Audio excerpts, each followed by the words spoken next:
தாய் தமிழ் உறவுகளுக்கு வணக்கம். புதிய போராட்டத்தை அறிவித்தார் அண்ணாமலை.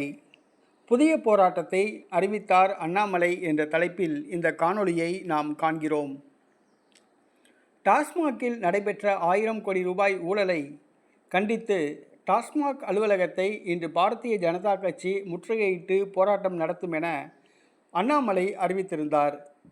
ஆனால் நேற்று இரவே பாஜக தொண்டர்களை தமிழக காவல்துறை கைது செய்து வீட்டுக்காவலில் வைத்தது. இந்த சூழ்நிலையில் முற்றுகை போராட்டம் நடத்த முடியாத அளவுக்கு பாஜக தலைவர்கள் மற்றும் தொண்டர்களை இன்று அதிகாலையிலேயே கைது செய்தது. முற்றுகை போராட்டம் நடத்துவதற்காக அண்ணாமலை வந்து கொண்டிருந்த பொழுது வழியிலேயே இடைமறித்து கைது செய்யப்பட்டு வேனில் அழைத்து செல்லப்பட்டார். இந்த சூழ்நிலையில் அண்ணாமலை அவர்கள் தேதியை முன்கூட்டி அறிவித்த காரணத்தினால்தான் போராட்டம் நடத்த விடாமல் காவல்துறையினர் கைது செய்துகின்றனர். ஆகவே இனிமேல் தேதி